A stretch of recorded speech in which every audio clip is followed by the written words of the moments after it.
পরিবারের সন্তানেরা আজকে আমার একটা কথা বলতে হচ্ছে, আসম আব্দুল রব সাহেবকে তো ছিলেন স্বাধীন বাংলাদেশের পতাকা। আজকে মুক্তিযুদ্ধের বাপ মা সবকিছু তো শেখ মুজিবুর রহমানকে বানানো হয়, আর অন্য কারো ইতিহাসকে মূল্যায়ন করা হয় না, স্বীকৃতি দেওয়া হয় না।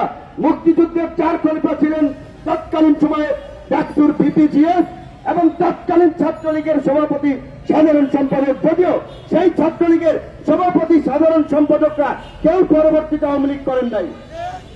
4 খলিফার একজন শাহজাহান সিরাজ টাঙ্গাইল থেকে নির্বাচন করেছেন, বিএনপির ভাইস চেয়ারম্যান ছিলেন।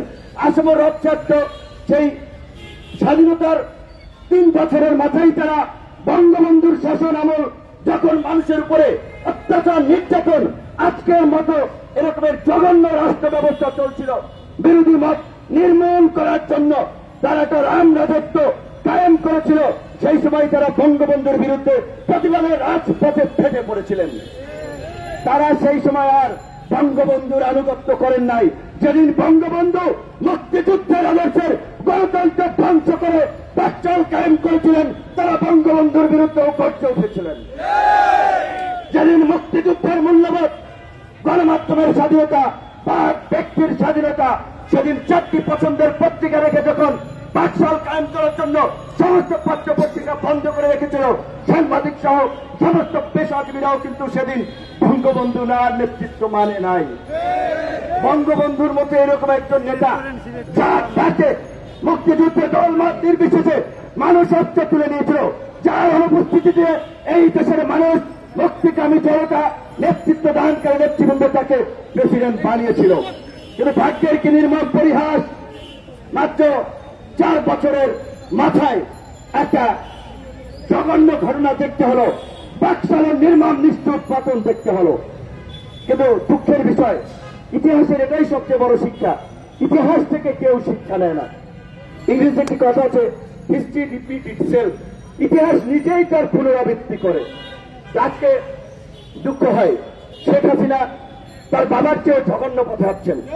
আমরা কথা বলছি, আওয়ামী লীগ আর ছাত্রলীগ, যুবলীগ, যুবলীগ, মুজালীগ, তারা বলবে যে ভাই শেখ হাসিনার বিরুদ্ধে কথা বলবেন না, নেত্রীর বিরুদ্ধে আপনি সমালোচনা করেন। এই যে আজকে দেশের জনগণের উপরে যে দৈত্য দানব চেপে বসেছে, এই দৈত্য দানবের নয়ন মনিত তোমার নেত্রী ভাই, তার নেত্রীর বিরুদ্ধে আমরা কেন কথা বলবো না? আজকে এই দেশে ডক্টর মোহাম্মদ ইউনূসের মতো লোক, সেদিন বাসায় বসে নিউজ দেখছিলাম, একটু চোখ দিয়ে আমার পানি পড়ে গেছে, পরে আবার হাসছি। সিনেমাতে ভিলেনরা যেভাবে অভিনয় করে এভাবে হাসছি। সরি স্যার, আজকের এই পরিস্থিতি আপনারা তৈরি করেছেন। আজকে কেন ডক্টর মোহাম্মদ ইউনূসের মতো ব্যক্তিকে দেশের মানুষের জন্য কাজ করেও আদালতের বারান্দায় বারান্দায় ঘুরতে হবে? তার পাশে দেখেছেন একজন নারী কর্মীকে দেখে তিনি বলেছিলেন যে গ্রামীণ ব্যাংকের ফাউন্ডার মেম্বার ওই চোপড়া গ্রাম থেকে যখন শুরু করেছে, একজন প্রায় 60 ঊর্ধ্ব মহিলা, তিনি প্রস্তুতি নিয়ে এসেছেন ওষুধ টষুধ সবকিছু সহ জেলে যাওয়া লাগতে পারে। ডক্টর মোহাম্মদ ইউনূসকে নিয়ে অধ্যাপক রেহমান সুবহান কলাম লিখেছেন, কার জন্য ঘন্টা বাজছে। আজ তিনি মিন করেছেন ডক্টর আপনারাই এনেছেন 111 ঘটিয়ে এই আওয়ামী বাকশালকে ভারতীয় পৃষ্ঠপোষকতায় এই দেশের জনগণের উপরে চাপিয়ে দিয়েছেন। কাজে ওই যে আল্লাহ যেটা বলেছে, দুনিয়াতে যত বালা মুসিবত মানুষের হাতের কামাই। আজকে এই যে আমরা যে অপকর্ম আপনারা করেছেন তারই ফল ভোগ করছেন অনেকে।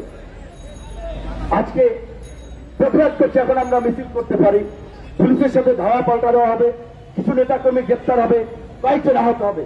এই যে এই ছেলেটাকে দেখতে পাচ্ছেন, কালো চশমাটা খোলো, চশমা পরে আছে।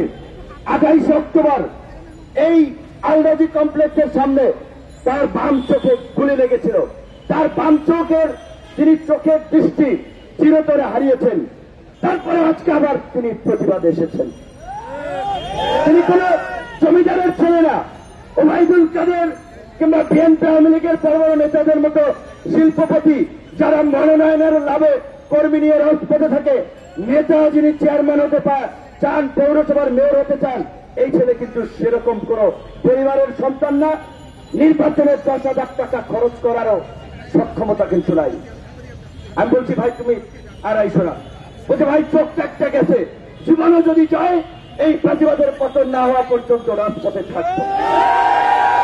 যেখান থেকে আজকে অনেকে ঠোঁট ফাটিয়েছে, শরীর ফাটিয়েছে, আহত হওয়ার পরেও কিন্তু যায়নি একজনও, সবাই রাজপথে দাঁড়িয়েছে।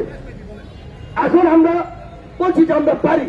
এখানে 40-50 জন পুলিশ রয়েছে, আমরা প্রায় 1-150 মতো আছি। একজন 3 জন পুলিশকে ম্যানেজ করতে পারবো না। ধাক্কাধাক্কি ধস্তাধস্তি করে আমরা এই যে 28 তারিখ একজন পুলিশ সদস্য মারা গেল, তিনি যেই ষড়যন্ত্রের শিকার হয়ে মারা যান না কেন, বিধবা হয়েছে ওই পুলিশ সদস্যের স্ত্রী, সন্তান হয়েছে ওই পুলিশ সদস্যের সন্তান। যেই যুবদল কর্মীরা মারা গেছে, পিতৃহীন সন্তানহীন হয়েছে ওই পরিবার। কার জন্য? শেখ হাসিনার ক্ষমতার জন্য। কাজেই পুলিশ সহ সমস্ত আইন শৃঙ্খলা রক্ষাকারী বাহিনীর ভাইদেরকে বলতে চাই, দয়া করে আল্লাহর হস্তে জনগণের মুখোমুখি দাঁড়ায়েন না, আল্লাহর হস্তে দাঁড়ায়েন না। একটা বিচার যদি না পারে খাবে, আপনারা জিতবেন। আবার যেদিন জনগণ পারবে সেদিন কিন্তু পরিস্থিতি 28 তারিখ যারা ছিলেন তারাও জানেন, ওইখানে হাত জোর করে সারেন্ডার করেছিল, ৭২ ওখানে হাত জোর করে সারেন্ডার করেছিল। আমার যখন চোখে পড়েছে আমি তখন অনেককে বলেছি, ভাই চলে আসো চলে আসো। পুলিশকে বাধ্য করা হয়েছে, এসেছে, কিন্তু হাত জোর করে সারেন্ডার করে কেন তুমি তার গায়ে ইট পাটকেল মারতে যাবা? আমার চোখে যাদেরকে পড়েছিল তাদেরকে সরিয়ে ওই সাথে আজকে আমরা দেশের জনগণকে বলতে চাই, আপনারা চিন্তা করেন, আপনারা ভাবেন যে আজকে সীমান্তে আমার দেশের বিজেপি যারা নিরাপত্তা রক্ষার দায়িত্বে, তাদেরকে গুলি করে ক্ষমতা নাই এটার প্রতিবাদ করার। হারামজাদায় বলে বিচ্ছিন্ন ঘটনা। হারামজাদা বলছি, মাইন্ড করছেন, স্ল্যাং ল্যাঙ্গুয়েজ ব্যবহার করছি। আমরা আমাদের মহান নেতা বঙ্গবন্ধুর জমানায় কবি রফিক আজাদ বলেছিলেন, ভাবতে হারামজাদা নইলে মানচিত্র চিবিয়ে খাবো। আজকে সেই পরিস্থিতি তৈরি হয়েছে না? আজকে বলতে হবে, মুখ ফুটে বলতে হবে যে ওই মন্ত্রী হারামজাদারা মাতাল অবস্থায় মাল খেয়ে টাল হয়ে বলেছে বিচ্ছিন্ন ঘটনা। অথচ ভারতীয় বিএসএফ এর প্রধান বাংলাদেশের তার কাউন্টারপার্টকে চিঠি লিখে যদিও বলেছে এটা দুঃখজনক ঘটনা, কিন্তু বাংলাদেশের মন্ত্রী হারামজাদার মুরত নাই এই ঘটনা নিয়ে একটা প্রতিবাদ করা, শক্ত প্রতিবাদ করা।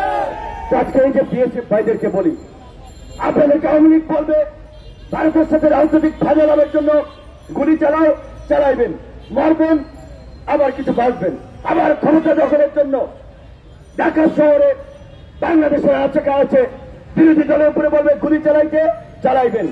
আপনারা কি আপনারাও কি আওয়ামী লীগের গোলাম হয়ে এইভাবে দেশকে ধ্বংসের দিকে নিয়ে যাবেন? আজকে ডক্টর মোহাম্মদ ইউনূস, বেগম খালেদা জিয়া